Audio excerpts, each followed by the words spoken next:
অপরাধীদের যাবতীয় অপরাধের তথ্য সংরক্ষণের জন্য বাংলাদেশ পুলিশ ২০১৫ সালে চালু করে ক্রিমিনাল ডাটা ম্যানেজমেন্ট সিস্টেম। এটিকে previous conviction and previous record বা পূর্ববর্তী দণ্ড ও রেকর্ডসমূহের পরিসংখ্যান নামেও অভিহিত করেন অনেকে।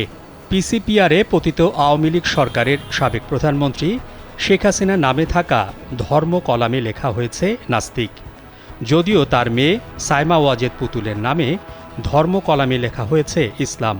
আর শেখ হাসিনার ছেলে সজীব ওয়াজেদ জয়ের নামে ধর্ম কলাম রাখাই হয়নি। পিসিপিআর রেকর্ড বলছে শেখ হাসিনার নামে ব্যক্তির নাম কলামে লেখা হয়েছে শেখ হাসিনা, সভাপতি বাংলাদেশ আওয়ামী লীগ। পিতার নাম মৃত শেখ মুজিবুর রহমান। বৈবাহিক অবস্থা বিবাহিত। লিঙ্গ লেখা হয়েছে মহিলা।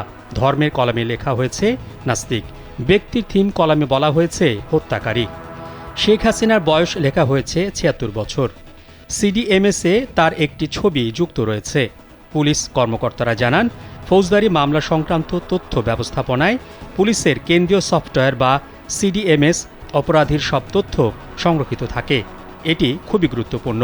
৫ আগস্ট পরবর্তী সময়ে ঢাকা মহানগরী সহ দেশের বিভিন্ন থানায় মামলায় ছাত্র জনতার আন্দোলনে হত্যাকারী, হত্যার চেষ্টা, হত্যার নির্দেশদাতা হিসেবে আসামি করা হয়েছে শেখ হাসিনাকে।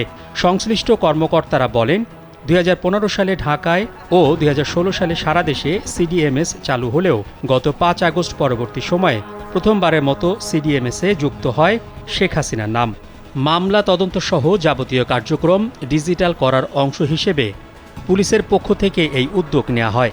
ওই সময়ে বাংলাদেশের প্রধানমন্ত্রী ছিলেন শেখ হাসিনা। এরপর ২০২৪ সালের বৈষম্যবিরোধী ছাত্র আন্দোলনে শেখ হাসিনা ভারতে চলে যাওয়ার পর আসামি হিসেবে পুলিশের খাতায় নাম ওঠে সাবেক এই প্রধানমন্ত্রীর।